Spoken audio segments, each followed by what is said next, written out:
Hey YouTube, Omar here for my Week 10 recap in the NFL, and let's get right into it with the scores from around the league this week.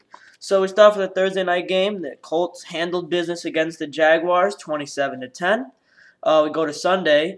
The Giants, my Giants, as you will find out tomorrow, got crushed by the Bengals, 31-13. Titans also did some crushing against the Dolphins on the road, 37-3. Vikings home winners against the Lions, 34-24. Patriots barely held off the Bills, 37-31. The Saints beat the Falcons, 31-27.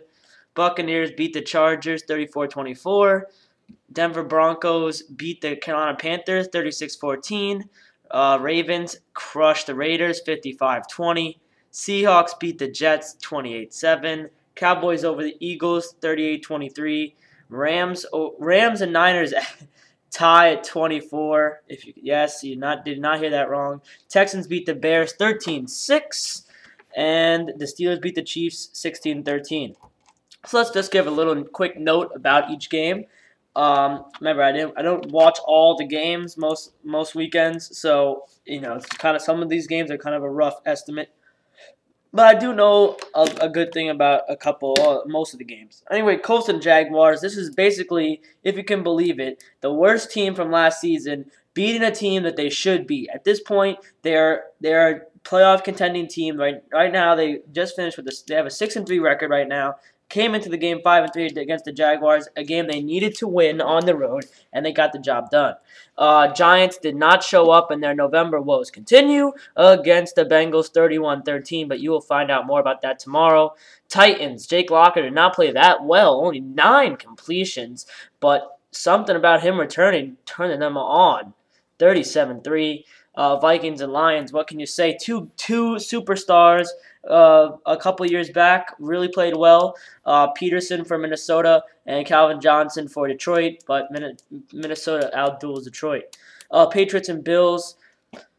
Bills came very close to a comeback, but Fitzpatrick gets picked off in the end zone.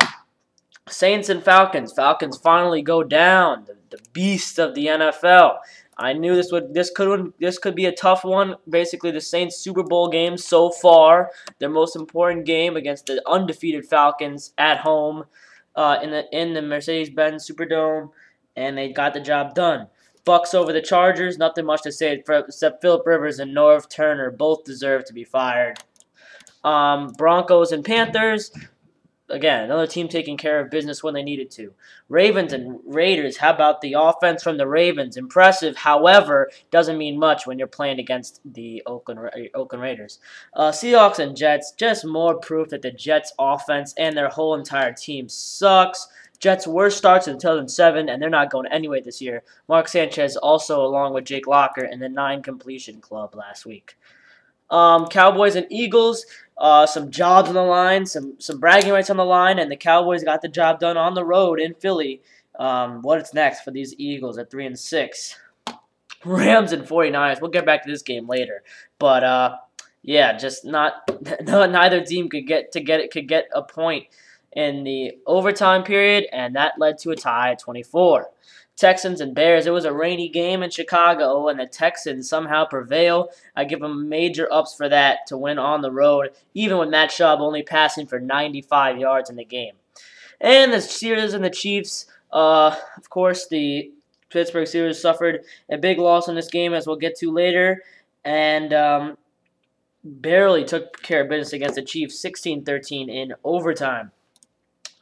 So, my hot topics this week are as follows. Number 1, quarterback injuries. Yes, it was very, very prevalent this week. We had three concussions. Jay Cutler left with a concussion this week. We had what's his name? Michael Vick leave with a concussion. Also, Alex Smith with a concussion. And that wasn't the only injury. Ben Roethlisberger was injured and had to leave the game, and now finding out today that it was a dislocated rib that could have caused serious damage to his aorta, which basically could have meant death. But that's why they're going to have to keep him out for an extended period of time. Second hot topic, Eli and the Giants. Yes, it is no-win November again, and the Giants just can't get out of their own way. I mean, what in the world? It's really depressing as a Giants fan, and hopefully they can get out of it. But right now, they're just not showing any signs of anything good. And how about the San Francisco and St. Louis Rams tie? Basically, the most disgusting showing of clutch kicking, not just clutch. I mean, the Rams hit a game-winning field goal, but delay of game. I mean, just so much went wrong for either of these teams, for both these teams, as neither could pick up the win. And now, what we learned this week, of course, the Giants' November struggles are back. That is right, 0-2 in the month of November and 2 disgusting losses. One against the Steelers at home that we just got outplayed, but the scoreboard didn't really show it. This week, the scoreboard showed it 31-13 against the Bengals on the road. The remaining games after this week's bye in the month, next 2 are Sunday night game against the Packers, and then on the road Monday night at the Redskins. We need to get at least one of these, especially the Redskins game, since it's you always want to get that divisional game. But if the Giants can get both of these and get back on track with an 8-4 record, I think there should be no problem with them winning the division. Secondly, Eagles and Andy Reid are toast. I say Eagles because I had made it clear to myself before the game, in my opinion, the loser of the Eagles and Cowboys game, not only was that team going to be out of contention for the playoffs and the NFC East division, but that their coach was going to get fired sooner than the other coach. They might both get fired in the end. But yeah, Andy Reid is not going to last much longer. And who needs QB controversy now? Nick Foles is in because Michael Vick is out with another injury, this time a concussion. And can't blame him because he just takes shot after shot back there. And number 3, the Ravens have a chance to get out ahead in the division. Ben Roethlisberger could be out for an extended period of time. They do have an upcoming game, I think, in 2 weeks or 3 weeks against the Steelers, and they have to get out to a lead in the division. Right now, I think they're only ahead by 1 game, but if they can get out to a lead, I think they can hold the AFC North. My champ of the week goes to a guy who a lot of fantasy owners and just a lot of Detroit Lions fans have been waiting for this to happen all year. I mean, he's been getting big yardage, but not really a touchdown much. I think this is his 2nd touchdown of the year only. And I'm his fantasy owner, so I've been waiting for it. Calvin Johnson, that's right. Megatron went 12 catches, 207 yards, and a touchdown this week. And really impressed, although in a losing effort. Chump of the week, the Miami Dolphins offense. Now, I understand Jake Locker's back, but the one thing I notice is that although the Chicago Bears defense really did help them in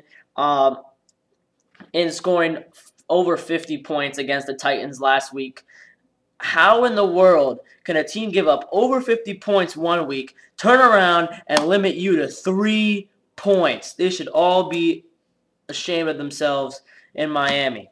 And the stat of the week is 0. That's right, the big O, the big goose egg. And 0 symbolizes how many minutes Ben Roethlisberger will be in the game and how many snaps he will take at least this week, but probably for an extended period of time. There's no timetable on his return yet, but it's not looking good for Steeler fans. So I have one more video later tonight that's going to be my Knicks game of the week preview for tomorrow night's road game against the San Antonio Spurs, and I will see you guys also tomorrow, which is Thursday, for 2 videos, being my Washington Huskies football recap for their win over Utah and the Giants football recap for their loss at Cincinnati. So I'll see you guys in those videos.